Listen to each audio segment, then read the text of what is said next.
Mga mapapatunayan daw na hoarded or smuggled na bigas. Ipinag-utos na ni PBBM na ipamigay na raw or ibenta sa kadiwa. Mga kotsero, magandang balita para sa atin yan, mga kotsero.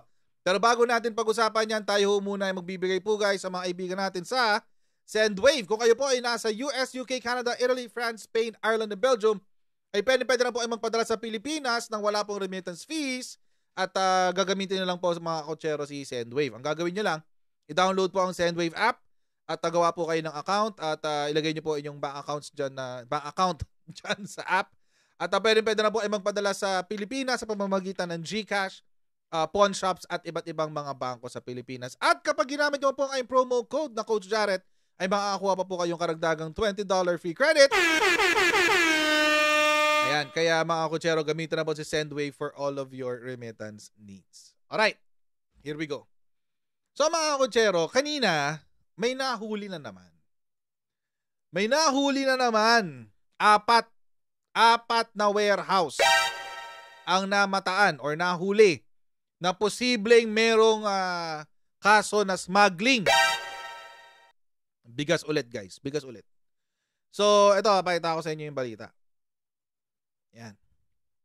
Smuggling bust. BOC seizes 519 million pesos worth. Oh my God. 519 million pesos na halaga ng bigas at palay ha mga kotsero. Hindi lang bigas. May palay pa. My goodness. Ano ba naman to? Sa Bulacan ulit. Diba last week meron ng hinuli. Ayan, so meron din pong nahuli nitong nakaraan pala na 505 million pesos worth sa Bulacan. 3 warehouse po ito. Yung nahuli. 505 million pesos. Tapos kanina may nahuli na naman. 519 na naman. So mga kotsero, this is a total of more than 1 billion pesos worth of rice na smuggled.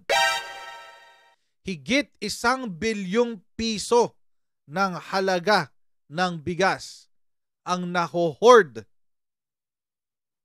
ngayon dito sa Pilipinas. Kaya pala napakataas ng presyo ng bigas. 1 billion pesos ba naman mga kotsero eh. Kung both of these combined, my goodness. The Bureau of Customs uncovered an estimated 519 pesos million worth of rice grains and palay. Pati may palay pa, no? In various warehouses across Bulacan province. Following examination of 4 warehouses situated in Bacas, Bukawi, San Juan, Balagtas within Bulacan, the BOC revealed the presence of 154,000 sacks containing imported rice grains and additional 60,000 sacks filled with palay. Pati palay talaga? Ba't dito nyo pa imimilyan? 154,000 sacks containing imported rice grains originated from Vietnam and Pakistan, collectively holding a calculated value of approximately 431 million, alongside the 60,000 sacks of palay, hold an assessed value of 88 million pesos. My goodness. Ibang level ng tigas. My goodness talaga. Ito mga pictures don't give it justice. Panoorin natin yung balita. Libo-libong sako ng imported na bigas ang tumambad sa mga otoridad sa panibagong raid sa ilang bodega sa Bulacan. Kailangan patunayan ng may-ari ng mga warehouse na hindi nila iniipit ang supply ng bigas na siyang dahilan ng mataas na presyo sa palengke. Nasa frontline ng balitang yan, si Gio Robles. Sako-sakong imported na bigas ang tumambad kanina sa Bureau of Customs sa 4 na bodega sa Balagtas, Bulacan. Kasama muli sa raid sina House Speaker Martin Romualdez, Quezon 1st District Representative Wilfredo Mark Enverga na siyang chairperson ng House Committee on Agriculture and Food at ACT-CIS Party List Representative Erwin Tulfo. Isinagawa ang operasyon 1 linggo matapos ipasara ang 3 warehouse sa Bulacan na unang ni-raid ng mga otoridad na hinihinalang nagtatago ng mga smuggled na bigas. Isa-isa natin yan. Kung sino nag-import at sino nag-hoard, unavailable yan. Kaya mag-ingat na kayo. Aabot sa 154,000 na sako ng imported na bigas na may katumbas na 431 million pesos ang nakita sa 4 na bodega dito sa Balagtas, Bulacan ayon sa Bureau of Customs. Sa tagal ng araw na nakaimbak ng mga ito, inaagiw na ang karamihan sa mga nakatagong bigas. Ay, shock. Itinanggi naman ng ilang tauhan ng bodega na nag-iimbak sila ng bigas. Last week ko lang yan discharge galing sa container yan. So bagong dating po yan, pinaka-latest natin.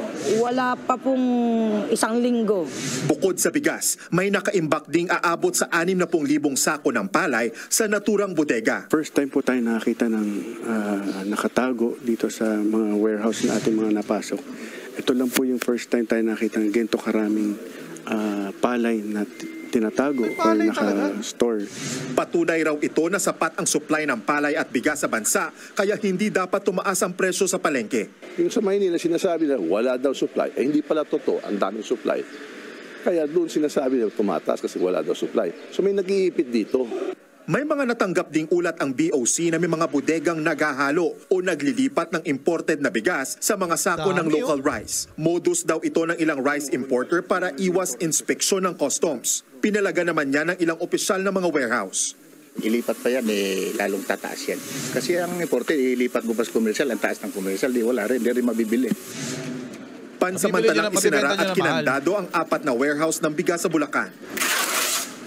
Bibigyan sila ng 15 araw para magsumite ng mga kaukulang dokumento para patunayang hindi smuggled at hindi sila nanghuhoard ng bigas. Kung mapapatunayang nagtatago o smuggled nga mga bigas sa mga bodega, kukumpiskahin ito at ibibigay sa Social Welfare Department o ibebenta sa Kadiwa stores ng Agriculture Department sa mas murang halaga. Sa price monitoring ng DA, nasa 42 hanggang 65 pesos na ang 1 kilo ng bigas sa Metro Manila. Kung kaya bang matupad ang pangako ni Pangulong Bongbong Marcos na ibaba sa 20 pesos ang kilo ng bigas? Sagot ng pinsan niyang si Speaker Romualdez. Baka hindi pa bukas pero yan ang hangarin natin kasi yan ang target . At sino ba ayaw? Nagbabalita mula sa Frontline, Gio Robles, News 5. Dami nun, guys. Tignan nyo. Ayan, no? Pictures don't do it justice, Napakarami. Ayan, no? Ito si Kuya, nakatayo pa. Ayan, ganyan karami. Nakastock sa Bulacan. So mga kutsero, ano na to? This is economic sabotage. This is economic sabotage, mga kutsero. Grabe, no? Meron lang talagang ibang mga tao na walang pake. Grabe. Okay lang, no? Na mahirapan yung iba, basta kami mayaman. May mga ganong klaseng tao talaga . Sabi, yesterday we had a sectoral meeting with the president. Okay? So, kausap ni BOC Commissioner Benvenido Rubio, si presidente. Yesterday we had a sectoral meeting with the president who gave a clear directive about how we can help stop the rising cost of rice in the market. So, this is our answer to that order. We have just discovered 4 warehouses storing rice grains and palay. And if the owners of these warehouses fail to show proper documents that they legitimately imported the subject sacks of rice and paid correct duties and taxes thereon, then we will take immediate legal action and confiscate the items here. Yun. The warehouses were temporarily padlocked and sealed as inventory is being conducted by the assigned customs examiners. Yun, patay tayo dyan. Dami niya, no, guys, So, kaya pala tumataas ang presyo ng bigas. Kasi, merong umiipit. Mukhang legit na . Yung unang huli, isipin mo, baka ano lang yan, natsambahan lang, etc., diba? Malay natin, diba, nung una. May pangalawa ka na. Actually, yung sa una, 3 warehouse yun. Tapos yung sa pangalawa, 4 na warehouse. So may 7 warehouses ka na. 7 warehouses, mga kakutsero. Naabot kisame yung sako-sakong bigas nila. Di ba antindi? Di ba antindi talaga? Kaya mga kakutsero, yun na nga ang pinag-utos ng presidente. The Chief Executive directs all concerned agencies to utilize the available legal tools in controlling the price of rice and make this affordable, especially to poor households, as well as ensure other support mechanisms for farmers and traders alike should legal measures be invoked by the government in controlling the price of rice. Ayun ang sabi ni Presidente. Ito, ayan, nakasulat din dito. Ayan.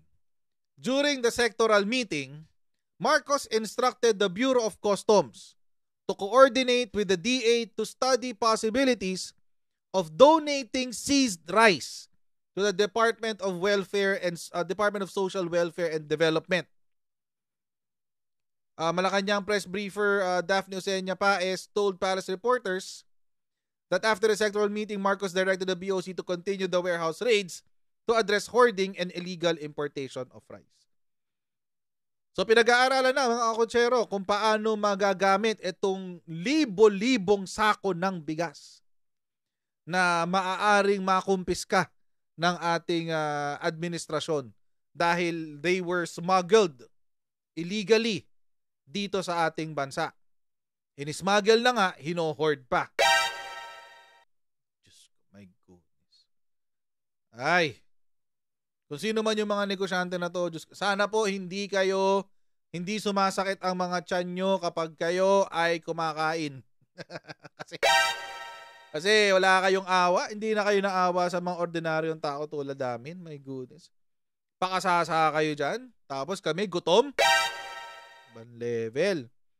At kung meron mang mga kasabwat itong mga taong ito sa gobyerno, mapa-BOC or mapa-LGU, mahiya-hiya naman po kayo sana sa mga kinakain nyo.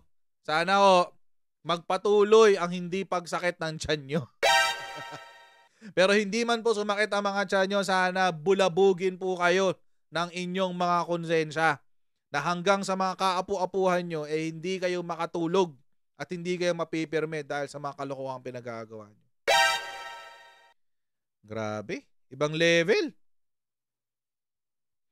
Ibang level kayo, ibang level. So at least, di ba? Congratulations sa ating administration for doing their job and doing it well. Mga kutsero. And I hope na magkaroon ng, sana meron lang talagang makasuhan.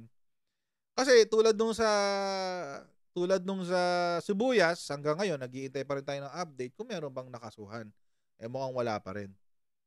Dito sa bigas, may makasuhan na rin. Di ba? Kasi kapag walang pag walang action, wala. Lang yan, pabulaklak lang ng ng pabulaklak labi lang yan. Bulaklak dila. Wala yan. Lang kwenta yan. So, sana po in the next few days meron na po tayo marinig na meron talagang tao o grupo o kumpanya na talagang kahit ang miyembro ng gobyerno na talagang kakasuhan dahil dito sa economic sabotage at pagpapahirap na ginagawa nila sa ating bansa. So ayan po mga kutsero, hanggang dito lang po muna tayo ulit sa ating video for today. Huwag niyo pong kalimutan mag-subscribe sa ating Coach Jared YouTube channel. Meron din po tayong Facebook page at paki-follow na rin po yan mga kutsero ha. And I'll see all of you in our next Coach Jared Live. Right? So bye everyone, see you next time. Bye!